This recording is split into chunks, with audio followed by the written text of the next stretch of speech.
Dark spots, ಕಪ್ಪು ಕಲೆಗಳು, pigmentation, ಇದಕ್ಕೇನಪ್ಪ solution ಅಂದ್ಬಿಟ್ಟು ಸುಮಾರು ಜನ ಹುಡುಕ್ತಾ ಇರ್ತಾರೆ. ಇದನ್ನ ನೀವು 7 ದಿವಸದಲ್ಲಿ ಕ್ಲಿಯರ್ ಮಾಡ್ಕೋಬೋದಾ? ಇದಕ್ಕೆ ನಾನು ಕಂಪ್ಲೀಟ್ ಹೋಮ್ ರೆಮಿಡೀಸ್ ಹೇಳ್ತೀನಿ. ಇದನ್ನ ಹೇಗೆ ಕ್ಲಿಯರ್ ಮಾಡೋದು ಮತ್ತೆ ಏಂತಕ್ಕೆ ಡಾರ್ಕ್ ಸ್ಪಾಟ್ಸ್ಗಳು ನಿಮ್ಮ ಫೇಸ್ ಮೇಲೆ ಬರ್ತವೆ ಅನ್ನೋದನ್ನ ನಾನು ಕಂಪ್ಲೀಟ್ ಆಗಿ ತಿಳಿಸ್ಕೊಡ್ತೀನಿ ಈ ವಿಡಿಯೋದಲ್ಲಿ. ನನ್ನ ಜೊತೆ ಈ ವಿಡಿಯೋದಲ್ಲಿ ಕೊನೆವರೆಗೂ ಇತ್ತು ಅಂತ ಹೇಳಿದ್ರೆ ನೀವು ಇದ್ರ ಜೊತೆಗೆ ಹೋಮ್ ರೆಮಿಡಿ ತಗೊಂಡು ಹೋಗ್ತೀರಾ, ಇದಕ್ಕೆ ಸೊಲ್ಯೂಷನ್ ತಗೊಂಡು ಹೋಗ್ತೀರಾ, ಮತ್ತೆ ಏಂತಕ್ಕೆ ನಿಮ್ಮ ಫೇಸ್ ಮೇಲೆ ಡಾರ್ಕ್ ಸ್ಪಾಟ್ಸ್ ಬಂದಿದೆ ಅನ್ನೋದನ್ನ ರೀಸನ್ಸ್ ತಿಳ್ಕೊಂತೀರಾ. ಬನ್ನಿ, ಜಾಸ್ತಿ ಟೈಮ್ ವೇಸ್ಟ್ ಮಾಡಿದಿರಾ ಹೋಮ್ ರೆಮಿಡೀಸ್ ಹೇಳ್ತೀನಿ. ಎಲ್ಲ ಒಂದು ಬುಕ್ ಪೆನ್ ಇಟ್ಕೊಬಿಡಿ. ಏಂತಕ್ಕಂತ ಹೇಳಿದ್ರೆ ತಲೆಯಲ್ಲಿ ಇರಲ್ಲ, ಬುಕ್ ಪೆನ್ ಅಲ್ಲಿ ಬರ್ದಿಟ್ವಿ ಅಂತ ಹೇಳಿದ್ರೆ ಅಟ್ಲೀಸ್ಟ್ ಪೇಪರ್ ಅಲ್ಲಾದ್ರೂ ಇರುತ್ತದು. ನೋಡಿ ಇಲ್ಲಿ first part 1 home remedy. Home ರೆಮಿಡಿನ ಹೇಗೆ ನಾವು ಯೂಸ್ ಮಾಡಿಕೊಂಡು ನಮ್ಮ ಡಾರ್ಕ್ ಸ್ಪಾಟ್ಸ್ನ ಕ್ಲಿಯರ್ ಮಾಡ್ಕೋಬೋದು ಅನ್ನೋದನ್ನ ತಿಳಿಸ್ಕೊಡ್ತೀನಿ ನಾನಿಲ್ಲಿ.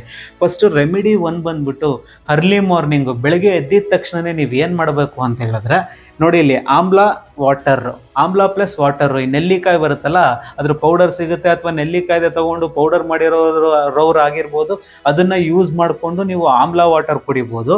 ಅದ್ರ ಜೊತೆಗೆ ಅದಿಲ್ಲ ಅಂತ ಹೇಳಿದ್ರೆ ಲೆಮನ್ ವಾಟರು, ಆಯ್ತಾ? ಲೆಮನ್ ಆರಾಮಾಗಿ ಸಿಗುತ್ತೆ, ಎಸ್ಪೆಷಲಿ ವಿಟಮಿನ್ ಸಿ ಅದು ಫೇಸ್ಗೆ ತುಂಬಾನೇ ಒಳ್ಳೆಯದು. ನೀವು ಬೆಳಗ್ಗೆ ಎದ್ದಿದ ತಕ್ಷಣ ಲೆಮನ್ ವಾಟರ್ನ ಕುಡಿಬೋದು. ಇದರಿಂದ ಏನಾಗುತ್ತೆ ಅಂತ ಹೇಳಿದ್ರೆ, ನೋಡಿ ಇಲ್ಲಿ ವಿಟಮಿನ್ ಸಿ ಜನರೇಟ್ ಆಗಿ ನಿಮ್ಮ ಸ್ಕಿನ್ನ ರಿಪೇರ್ ಮಾಡೋದಕ್ಕೆ ಶುರು ಮಾಡುತ್ತೆ. ಎಸ್ಪೆಷಲಿ ಡಾರ್ಕ್ ಸ್ಪಾಟ್ಸ್ ಆಗಿರೋರಾಗಿರ್ಬೋದು, ಪಿಗ್ಮೆಂಟೇಷನ್ ಆಗಿರೋರು ಆಗಿರ್ಬೋದು, ಇದು ನೀವು ಅರ್ಲಿ ಮಾರ್ನಿಂಗು ಸ್ಟಾರ್ಟ್ ಮಾಡಬೇಕು ಈ ರೀತಿ ರುಟೀನು. ಇದು ನಿಮ್ಮ ಹೋಮ್ ರೆಮಿಡಿ 1 ಆಗಿತ್ತು. ಅದ್ರ ಜೊತೆಗೆ ಹೋಮ್ ರೆಮಿಡಿ 2, ಮನೆಯಲ್ಲೇ ಮಾಡ್ಕೊಳ್ಳೋ ಅಂತ ರೆಮಿಡಿ 2 ಏನು ಅಂತ ಹೇಳಿದ್ರೆ ಫೇಸ್ ಪ್ಯಾಕು. ಈ ಫೇಸ್ ಪ್ಯಾಕು ಸಿಕ್ಕಿದ್ದನ್ನೆಲ್ಲ ಯೂಸ್ ಮಾಡಬಾರ್ದು.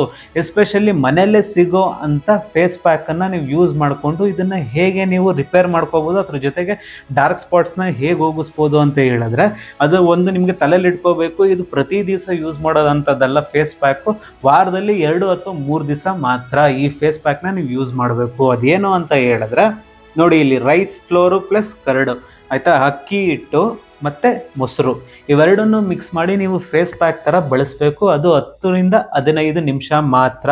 ಇಫ್ ಇನ್ ಕೇಸ್ ನಿಮಗೆ ಕರ್ಡ್ ಯಾರಾದರೂ ಇಲ್ಲಪ್ಪ ಸ್ಮೆಲ್ ನನಗೆ ಇಷ್ಟ ಆಗಲ್ಲ, ಅದು ಬೇಡ ಅಂತ ಏನಾದ್ರು ಇತ್ತು ಅಂತ ಹೇಳಿದ್ರೆ, ನೀವು ಆಲೋವೆರಾ ಜೆಲ್ನ ಯೂಸ್ ಮಾಡ್ಕೋಬೋದು. ಆಲೋವೆರಾ ಜೆಲ್ಲು ಎಲ್ಲ ಕಡೆ ಸಿಗುತ್ತೆ, ಮೆಡಿಕಲ್ಗಳೆಲ್ಲ ಸಿಗುತ್ತೆ. ಬೇಕು ಅಂದರೆ ನಿಮ್ಗೆ ಲಿಂಕು ಅಲ್ಲಿ ಹಾಕ್ತೀನಿ, ಅದನ್ನು ನೋಡ್ಬೇಕಾದ್ರೆ ನೀವು ಪರ್ಚೇಸ್ ಮಾಡ್ಕೋಬೋದು, ಆಯಿತಾ? ಇದು ಮೊಸರು ಬದಲು ಬೇಕಾದ್ರೆ ನೀವು ಆಲೋವೆರಾ ಜೆಲ್ನು ಮಿಕ್ಸ್ ಮಾಡಿಕೊಂಡು ಈ ಫೇಸ್ ಪ್ಯಾಕ್ ಥರ ಮಾಡಿಕೊಂಡು ನೀವು 10 ರಿಂದ 15 ನಿಮಿಷ ಅದನ್ನು ಅಪ್ಲೈ ಮಾಡಿ ಬಿಟ್ಬಿಡ್ಬೇಕು, ಒಂದು 15 ಮಿನಿಟ್ಸು. ಇದು ಬಿಟ್ಟಾಗ ಏನಾಗುತ್ತೆ ಅಂತ ಹೇಳಿದ್ರೆ, ನೋಡಿ ನಿಮ್ಮ ಡೆಡ್ ಸ್ಕಿನ್ನ ರಿಮೂವ್ ಮಾಡುತ್ತೆ. ಈ ಮುಖದಲ್ಲಿ ಏನಿರುತ್ತೆ ಆ ಡೆಡ್ ಸ್ಕಿನ್ಸ್, ಅದು ರಿಮೂವ್ ಮಾಡೋದಕ್ಕೆ ಶುರು ಮಾಡುತ್ತೆ, ಎಸ್ಪೆಷಲಿ ಈ ಫೇಸ್ ಪ್ಯಾಕು. ಮತ್ತೆ ಇದ್ರ ಜೊತೆಗೆ ಗ್ಲೋನು ಕೊಡುತ್ತೆ. ಇವಾಗ ನಾನು ಹೇಳಿರ್ಬೋದು, ಸರ್ ಏನು ಸರ್ ಬರೀ 2-3 ದಿವಸ ಸಾಕಾಯ್ತು ಅಂದ್ಬಿಟ್ಟು. ಇಲ್ಲ ಅಂತ ಹೇಳಿದ್ರೆ ನೀವು ಏನು ಮಾಡ್ಬೋದು ಅಂತ ಹೇಳಿದ್ರೆ, ಇವತ್ತು ಮಂಡೇ ಯೂಸ್ ಮಾಡಿದ್ರೆ ಟ್ಯೂಸ್ಡೇ ಬ್ರೇಕ್ ಕೊಡಿ, ಟ್ಯೂಸ್ಡೇ ಬಿಟ್ಟು ಮತ್ತೆ ವೆಡ್ನೆಸ್ಡೇ, ಮತ್ತೆ ಥರ್ಸ್ಡೇ ಬಿಡಿ, ಥರ್ಸ್ಡೇ ಬಿಟ್ಟು ಮತ್ತೆ ಫ್ರೈಡೇ ಯೂಸ್ ಮಾಡಿ, ಫ್ರೈಡೇ ಬಿಟ್ಟು ನೆಕ್ಸ್ಟ್ ಸಂಡೇ. ಟೋಟಲ್ ಆಗಿ ನೀವು ಒಂದು 4 ಡೇಸು ಈ 7 ಡೇಸಲ್ಲಿ ಯೂಸ್ ಮಾಡ್ಕೋಬೋದು ಈ ಫೇಸ್ ಪ್ಯಾಕ್ನ, 1 ದಿವಸ ಬಿಟ್ಟು 1 ದಿವಸ.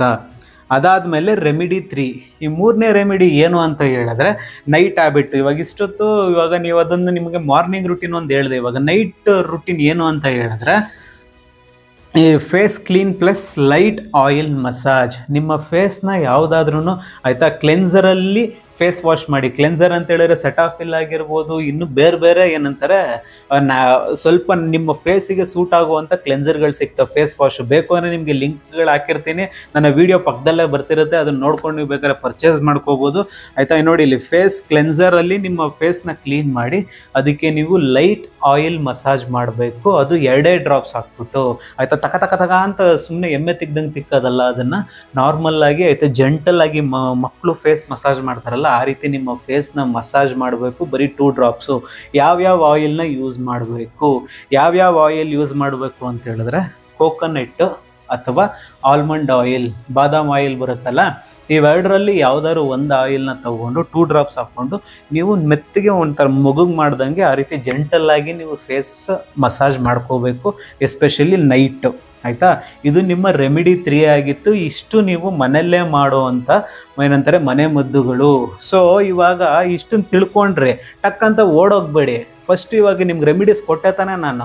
ಆ ರೆಮಿಡೀಸ್ ಕೊಟ್ಟಾಗ ತಕ್ಕನಾಗೆ ನಿಮ್ಮ ಈ ಡಾರ್ಕ್ ಸ್ಪಾಟ್ಸ್ ಏನಕ್ಕೆ ಬರುತ್ತೆ ಅಂತ ನೀವು ತಿಳ್ಕೊಳ್ಳೋದು ನಿಮ್ಮ ಕರ್ತವ್ಯ ಆಗುತ್ತೆ. ಅದನ್ನು ನೀವು ತಿಳ್ಕೊಂಡ್ರೆ ಇದನ್ನೆಲ್ಲ ಯೂಸ್ ಮಾಡಿದ್ರೆ ಯಾವುದೇ ರೀತಿ ಪ್ರಯೋಜನ ಇಲ್ಲ, ಆಯಿತಾ? ಇದಾದಮೇಲೆ ನಿಮ್ಮ ಏನಂತಾರೆ ಇದು ಫೇಸನ್ನು ಯೂಸ್ ಮಾಡಿದ್ರಿ, ಮತ್ತು ಇಂಟರ್ನಲ್ಲೂ ನೀವು ಹೇಗೆ ಅದನ್ನು ಕ್ಲೀನ್ ಮಾಡ್ಕೊಂಡು ನಿಮ್ಮ ಫೇಸ್ ಗ್ಲೋನ ಬರ್ಸ್ಕೋಬೇಕು ಅಂತ ಹೇಳ್ತೀನಿ. ಸ್ವಲ್ಪ ಪೇಷನ್ಸ್ನ ಮೇಂಟೈನ್ ಮಾಡ್ಕೊಳ್ಳಿ. ನೋಡಿ ಇಲ್ಲಿ ಪಾರ್ಟ್ 2 ಬಂದ್ಬಿಟ್ಟು ವೈ ಡಾರ್ಕ್ ಸ್ಪಾಟ್ಸ್ ಕಮ್. ಆಯ್ತಾ, ಏನಕ್ಕೆ ಡಾರ್ಕ್ ಸ್ಪಾಟ್ಸ್ ಬರುತ್ತೆ, ಡಾರ್ಕ್ ಸ್ಪಾಟ್ಸ್ ಎಂತಕ್ಕೆ ಬರುತ್ತೆ ಅಂತ ಹೇಳಿದ್ರೆ, ಫಸ್ಟ್ ಮೇನ್ ಪ್ರಾಬ್ಲಮ್ ಬಂದ್ಬಿಟ್ಟು ಬೆಲ್ಲಿ ಫ್ಯಾಟು. ಈ ಬೊಜ್ಜಿಂದ ನಿಮ್ಮ ಬೇರೆದಕ್ಕೆಲ್ಲ ತಿರ್ಕೊಂತ, ಅದು ಮೇನ್ ಇಂಪ್ಯಾಕ್ಟ್ ಆಗಿದೆ ಫಸ್ಟ್ ಸ್ಕಿನ್ ಮೇಲೆ. ನೋಡಿ ಇಲ್ಲಿ ಈ ಫುಡ್ ಹ್ಯಾಬಿಟ್ಸ್ ಚೇಂಜ್ ಮಾಡ್ಕೊಳ್ಳೋದು ಮತ್ತೆ ಎಕ್ಸಸೈಸ್ ಮಾಡಿಲ್ದಿರೋದು, ಆಯ್ತಾ, ಅವಾಗ ಏನಾಗುತ್ತೆ ಅಂತ ಹೇಳಿದ್ರೆ ಬೆಲ್ಲಿ ಫ್ಯಾಟ್ ಬರೋದಕ್ಕೆ ಶುರು ಆಗುತ್ತೆ, ಈ ಹೊಟ್ಟೆ ಬೊಜ್ಜು ಬರೋದಕ್ಕೆ ಶುರು ಆಗುತ್ತೆ. ಈ ಹೊಟ್ಟೆ ಬೊಜ್ಜಲ್ಲಿ ಫ್ಯಾಟ್ ಸ್ಟೋರ್ ಆಗಿ ನಿಮ್ಮ ಸ್ಕಿನ್ ಇನ್ನ ಡಲ್ ಮಾಡುತ್ತೆ, ಮತ್ತೆ ಪಿಗ್ಮೆಂಟೇಷನ್ ಡಾರ್ಕ್ ಸ್ಪಾಟ್ಸ್ಗಳು ಸ್ಟಾರ್ಟ್ ಆಗ್ತವೆ. ಎಸ್ಪೆಷಲಿ ಜಂಕ್ ಫುಡ್ಗಳನ್ನ ತಿನ್ನೋದು, ಆಚೆ ಕಡೆ ಫುಡ್ಗಳನ್ನ ತಿನ್ನೋದು, ಬೇಡದಿರೋ ಸಿಕ್ಕಾಪಟ್ಟೆ ಡೀಪ್ ಫ್ರೈಡ್ ಆಯಿಲ್ಸ್ ಫುಡ್ಗಳನ್ನ ಹಾಕೋದು, ಇದೆಲ್ಲ ನಿಮ್ಮ ಸ್ಕಿನ್ನಿಗೆ ಇಂಪ್ಯಾಕ್ಟ್ ಆಗ್ತಿದೆ. ಇದು ಒಂದು ಮುಖ್ಯ ಕಾರಣ ನಿಮ್ಮ ಡಾರ್ಕ್ ಸ್ಪಾಟ್ಸ್ಗಳಿಗೆ. ಇದಾದ್ಮೇಲೆ ಈ ಫುಡ್ ಹ್ಯಾಬಿಟ್ಸ್ ಯಾವ ರೀತಿ ಇರಬೇಕು, ಅಂದ್ರೆ ನಿಮ್ಮ ಬೆಲ್ಲಿ ಫ್ಯಾಟ್ಗೆ, ಎಸ್ಪೆಷಲಿ ನನ್ನ ಫ್ಯಾಟ್ ಲಾಸ್ ಕ್ಲೈಂಟ್ಸ್ ಇದಾರಲ್ಲ, ಇವಾಗ ಯಾರು ಸಣ್ಣ ಮಾಡ್ಕೊಂತ ಇದಾರೆ ಅವ್ರಿಗೆಲ್ಲ ಇವಾಗ ಆಟೋಮೆಟಿಕ್ ಆಗಿ ಫೇಸ್ ಗ್ಲೋ ಆಗೋದಕ್ಕೆ ಶುರು ಆಗಿದೆ. ಅವರು ಹೆಲ್ದಿ ಡಯಟ್ನ ಇನ್ಕ್ಲೂಡ್ ಮಾಡ್ಕೊಳಕ್ ಶುರು ಮಾಡಿದಾಗ, ಅವರು ವೆಯ್ಟ್ ಲಾಸ್ನ ಯಾವಾಗ ಮಾಡಕ್ ಶುರು ಮಾಡಿದ್ರು, ಫ್ಯಾಟ್ ಲಾಸ್ನ ಯಾವಾಗ ಶುರು ಮಾಡಿದ್ರು, ಅವರ ಫೇಸನ್ನು ಗ್ಲೋ ಆಗೋದಕ್ಕೆ ಶುರು ಆಗಿದೆ. ಇದ್ರ ಜೊತೆಗೆ ಎಕ್ಸಸೈಸು, ಪ್ರತಿನಿತ್ಯ ಸ್ವಲ್ಪ ಬಾಡಿ ಮೂವ್ಮೆಂಟ್ ಕೊಡ್ರಿ. ಕೂತಿ ಜಾಗದಲ್ಲಿ ಕೂತು ಆ ದೇಹನ ಸವಿಸ್ಬೇಡಿ. ಎಂತಕ್ಕೆ ಅಂತ ಹೇಳಿದ್ರೆ ಬರೀ ದೇಹಕ್ಕೆ ಪ್ರಾಬ್ಲಮ್ ಆಗಲ್ಲ, ನಿಮ್ಮ ಸ್ಕಿನ್ನಿಗೂ ಪ್ರಾಬ್ಲಮ್ ಆಗುತ್ತೆ. ಇದು ಒಂದು ಮುಖ್ಯ ಕಾರಣ.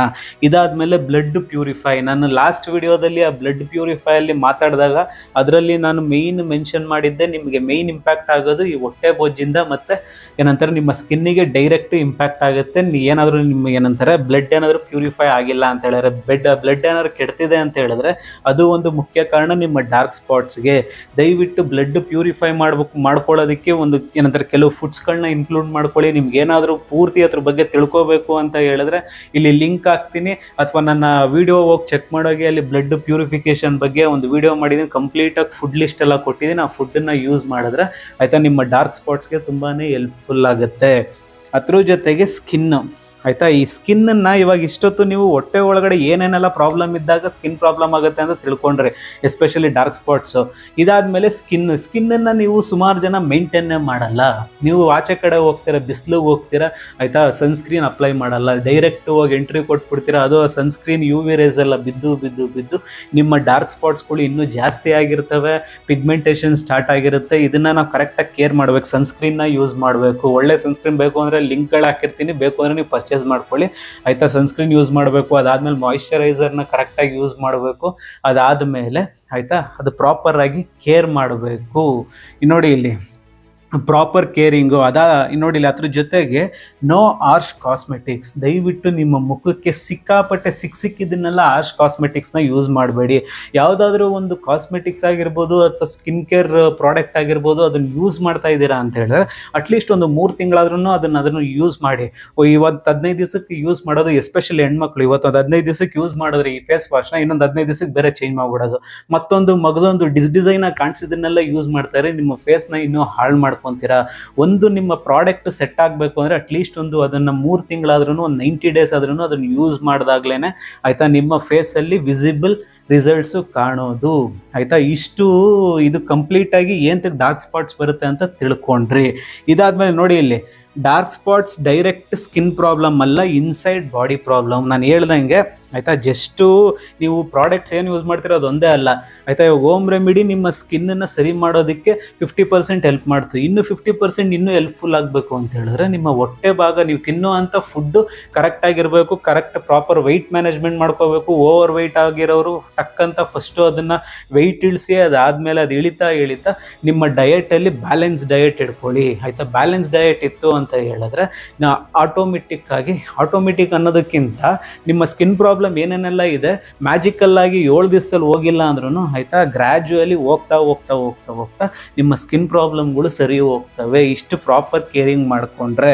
ನೋಡಿ ಇಲ್ಲಿ ವೆಯ್ಟ್ ಜಾಸ್ತಿ ಆದಾಗ ಇನ್ಸುಲಿನ್ ಹಾರ್ಮೋನ್ನು ಡಿಸ್ಟರ್ಬ್ ಆಗುತ್ತೆ, ಆಯಿತಾ. ಎಸ್ಪೆಷಲಿ ವೆಯ್ಟ್ ಜಾಸ್ತಿ ಆದಾಗ ನಿಮ್ಮ ಇನ್ಸುಲಿನ್ ಹಾರ್ಮೋನು ಡಿಸ್ಟರ್ಬ್ ಆಗುತ್ತೆ. ಅದ್ರ ಜೊತೆಗೆ ನೋಡಿ ಇಲ್ಲಿ ಡಾರ್ಕ್ ನೆಕ್ಸು, ಈ ಕಪ್ಪು ಕಲೆ ಕುತ್ಕೊಂಡಿರುತ್ತಲ್ಲ ಕತ್ತತ್ರ ಆಗಿರ್ಬೋದು, ಅಥವಾ ಅಂಡರ್ ಆರ್ಮ್ಸ್ ಹತ್ರ ಆಗಿರ್ಬೋದು, ಅಥವಾ ಫೇಸ್ ಸ್ಪಾಟ್ಸ್ ಆಗಿರ್ಬೋದು, ಇದೆಲ್ಲ ಉತ್ಪತ್ತಿ ಆಗೋದಕ್ಕೆ ಶುರು ಆಗುತ್ತೆ. ಮೇಯ್ನು ಈ ವೆಯ್ಟ್ ಗೈನಿಂದನೇ ಸಿಕ್ಕಾಪಟ್ಟೆ ಪ್ರಾಬ್ಲಮ್ಸ್ಗಳು ಶುರು ಆಗ್ತಿರೋದು. ನಿಮಗೆ ಅದ್ರ ಬಗ್ಗೆ ಗಮನನೇ ಇಲ್ಲ, ಸುಮ್ಮನೆ ಬೇಕಾಬಿಟ್ಟು ಏನಂತಾರೆ ಏನೇನೋ ಅದಕ್ಕೆ ಪ್ರಯೋಗಗಳು ಮಾಡ್ತೀರಾ, ಬಟ್ ಅದು ಯಾವುದು ವರ್ಕ್ ಆಗಲ್ಲ ಆಯಿತಾ. ಅದು ವರ್ಕ್ ಆಗಬೇಕು ಅಂದರೆ ನಿಮ್ಮ ಇವತ್ತು ನಾನು ಏನು ಹೇಳಿದೆ ಹೋಮ್ ರೆಮಿಡಿ ಅದನ್ನು ಯೂಸ್ ಮಾಡಿ. ಅದ್ರ ಜೊತೆಗೆ ನೋಡಿ ಇಲ್ಲಿ ಈ ಶುಗರ್ನ ಜಾಸ್ತಿ ತಿನ್ನೋದು ಮತ್ತು ಈ ಬೇಕ್ರಿ ಐಟಮ್ಸು, ಸಾಫ್ಟ್ ಡ್ರಿಂಕ್ಸು, ಇದನ್ನೆಲ್ಲ ನೀವು ಕಂಪ್ಲೀಟಾಗಿ 95% ನಿಮ್ಮ ಲೈಫ್ ಸ್ಟೈಲಲ್ಲಿ ಬಿಟ್ಬಿಡಿ ಆಯಿತಾ. ನಿಮ್ಮ ಸ್ಕಿನ್ನು ಇಂಪ್ರೂವ್ ಆಗುತ್ತೆ. ಮತ್ತು ಹೆಚ್ಚಿಗೆ ನೀರನ್ನು ಕುಡೀರಿ. ಡೈಲಿ 2.5 3 ಲೀಟ್ರ್ ಕಂಪಲ್ಸರಿ ನೀರು ಕುಡೀರಿ. ಅದಾದಮೇಲೆ ನೋಡಿ ಇಲ್ಲಿ ಸಿಂಪಲ್ ಫುಡ್ ನಾನು ಆಗಲೇ ಹೇಳ್ದಂಗೆ ಬ್ಯಾಲೆನ್ಸ್ಡ್ ಡಯಟ್ ಆಗಿರಬೇಕು. ಮತ್ತು 20 ರಿಂದ 30 ನಿಮಿಷ ಡೈಲಿ ವಾಕ್ ಮಾಡಿ. ಇಷ್ಟು ಮಾಡೋದ್ರಿಂದ ಆಯಿತಾ ನಿಮ್ಮ ಸ್ಕಿನ್ ಪ್ರಾಬ್ಲಮ್ಮು ಏನಂತಾರೆ ಹೊಟ್ಟೆ ಒಳಗಡೆಯಿಂದನೂ ಸರಿ ಹೋಗೋಕ್ಕೆ ಶುರು ಆಗುತ್ತೆ. ಮತ್ತು ಔಟ್ಸೈಡೂ ನಿಮ್ಮ ಸ್ಕಿನ್ ಪ್ರಾಬ್ಲಮ್ಮು ಕ್ಲಿಯರ್ ಆಗೋಕ್ಕೆ ಶುರು ಆಗುತ್ತೆ. ಎಸ್ಪೆಷಲಿ ಯಾರ್ಯಾರು ವೆಯ್ಟ್ ಲಾಸು ಫ್ಯಾಟ್ ಲಾಸ್ ಮಾಡಬೇಕು ಅಂತ ಸೀರಿಯಸ್ ಆಗಿದ್ದೀರೋ, ನಿಮ್ಮ ಸ್ಕಿನ್ನನ್ನು ಇನ್ನೂ ಏನಂತಾರೆ ಒಳಪಾಗಿ ಇಟ್ಕೋಬೇಕು ಅಂದ್ಕೊಂಡಿದ್ರೆ, ನೀವು ಸೆಲೆಬ್ರಿಟೀಸ್ಗಳು ನೋಡಿರ್ಬೋದು, ಫಿಟ್ ಆ್ಯಂಡ್ ಫೈನ್ ಆಗಿ ಮತ್ತು ಫೇಸ್ ಗ್ಲೋ ಆಗಿರುತ್ತೆ. ಅವ್ರು ಬರೀ ಯಾವುದಾದ್ರು ಕ್ರೀಮ್ ಔಟ್ ಗ್ಲೋ ಮಾಡ್ಕೊಂಡಿರಲ್ಲ, ಫಸ್ಟು ಅವ್ರ ಬಾಡಿನ ಫಿಟ್ ಮಾಡ್ಕೊತಾರೆ. ಬಾಡಿನ ಫಿಟ್ ಮಾಡ್ಕೋಬೇಕು ಅಂದರೆ ಏನು ಮಾಡಬೇಕು, ನಮ್ಮ ಈ ಹೊಟ್ಟೆ ಬೊಜ್ಜನ್ನು ಕರಗಿಸ್ಬೇಕು, ವೆಯ್ಟ್ ಗೈನ್ ಆಗಿರೋದನ್ನು ಲಾಸ್ ಮಾಡಬೇಕು. ಅದ್ರ ಜೊತೆಗೆ ಒಳ್ಳೆ ಪ್ರಾಪರ್ ಡಯಟ್ ಇಟ್ಕೊಂಡು ನಾವು ಅದನ್ನು ಫಾಲೋ ಮಾಡ್ಕೊಂಡು ಹೋದಾಗ ನಮ್ಮ ಫೇಸು ಗ್ಲೋ ಆಗುತ್ತೆ, ಈ ಡಾರ್ಕ್ ಸ್ಪಾಟು ಕ್ಲಿಯರ್ ಆಗುತ್ತೆ, ಈ ಪಿಗ್ಮೆಂಟೇಷನ್ ಅನ್ನೋದನ್ನು ಹೋಗ್ತಾ ಕ್ಲಿಯರ್ ಆಗುತ್ತೆ ಆಯಿತಾ. 7 ದಿವಸದಲ್ಲಿ ಮ್ಯಾಜಿಕಲ್ ಆಗಿ ಆಗಲ್ಲ. ಅಟ್ಲೀಸ್ಟ್ ವಿಸಿಬಲ್ ರಿಸಲ್ಟ್ಸ್ನ ನೋಡ್ಬೋದು ನೀವು. ಇದಕ್ಕೆಲ್ಲ ಕನ್ಸಿಸ್ಟೆನ್ಸಿ ಇಂಪಾರ್ಟೆಂಟು. ಈ ರೀತಿ ನಿಮ್ಮ ಲೈಫ್ ಸ್ಟೈಲ್ನ ಚೇಂಜ್ ಮಾಡಿಕೊಂಡು ಆಯಿತಾ ಇವನ್ನೆಲ್ಲ ನೀವು ಫಾಲೋ ಮಾಡ್ಕೊಂಡು ಬಂದಾಗ ಈ ಡಾರ್ಕ್ ಸ್ಪಾಟ್ಸು, ಪಿಗ್ಮೆಂಟೇಷನ್ ಎಲ್ಲ ಕ್ಲಿಯರ್ ಆಗುತ್ತೆ. ನಿಮಗೇನಾದರೂ ವೆಯ್ಟ್ ಲಾಸು ಫ್ಯಾಟ್ ಲಾಸ್ ಏನಾದರೂ ನ್ಯಾಚುರಲ್ ಆಗಿ ಮಾಡಬೇಕು, ಮತ್ತು ಸ್ಕಿನ್ ಕೇರ್ ರೂಟೀನ್ ಏನಾದರೂ ನಿಮಗೆ ಬೇಕು ಅಂತ ಹೇಳಿದ್ರೆ ಆಯಿತಾ ನನ್ನ ಇಲ್ಲಿ ಬರ್ತಿರೋ ನಂಬರ್ಗೆ ಮೆಸೇಜ್ ಮಾಡಿ. ಇದು ಯಾವುದು ಫ್ರೀ ಇರಲ್ಲ, ಇದು ಪರ್ಸ್ನಲ್ ಡಯೆಟ್. ನಾನೇ ಪರ್ಸ್ನಲಾಗಿ ಕೋಚಿಂಗ್ ಕೊಡೋದ್ರಿಂದ ಇದು ಫ್ರೀ ಇರೋದಿಲ್ಲ ಆಯಿತಾ. ಇದೇ ರೀತಿ ನಿಮಗೆ ಫ್ಯಾಟ್ ಲಾಸ್ ಆಗಿರ್ಬೋದು, ವೆಯ್ಟ್ ಲಾಸ್ ಆಗಿರ್ಬೋದು, ಅಥವಾ ಸ್ಕಿನ್ ರಿಲೇಟೆಡ್ ವಿಡಿಯೋಸ್ ಆಗಿರ್ಬೋದು ಬೇಕು ಅಂದಾಗ ನನ್ನ ಚಾನಲ್ನ ಸಬ್ಸ್ಕ್ರೈಬ್ ಮಾಡ್ತಾಯಿರಿ, ನನ್ನನ್ನು ಸಪೋರ್ಟ್ ಮಾಡ್ತಾಯಿರಿ. Thank you so much.